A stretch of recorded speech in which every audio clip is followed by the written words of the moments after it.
Nicollet County farmer Dan Kaufman is a believer in cover crops. For the past several years, Kaufman has experimented seeding crops like cereal rye, turnips, and radishes in between rows of his corn and soybean crops. The plants are seeded while cash crops are growing. After the corn and soybeans are harvested, their cover crops capture the sunlight to grow until winter.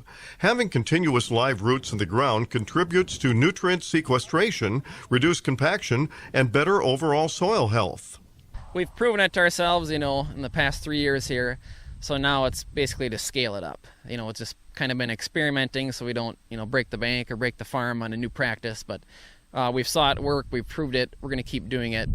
Kaufman has experimented with several different pieces of equipment and seeding processes to get the process of establishing cover crops just right.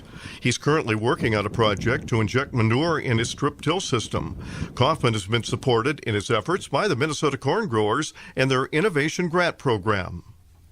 Our innovation grants have always been really about helping control nitrogen loss from fields, and one of the things that cover crops do is they sequester that nitrogen. So in a field day like this, where we're looking at things that benefit a watershed like 7 Mile Creek, cover cropping systems have really been widely adopted in terms of keeping that soil in place and keeping that nitrogen in the field and bound up in those cover crops as well as the crop during the season and out throughout the winter as well.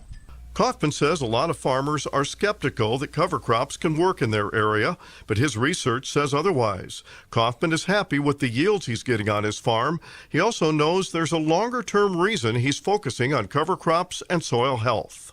So basically trying to sustain our soil, or actually now the new thing is basically not sustain but regenerate. I have 3 children at home, and hopefully one day one of those kids would like to farm, so to pass the land off to them in as good or better shape than what I have it now.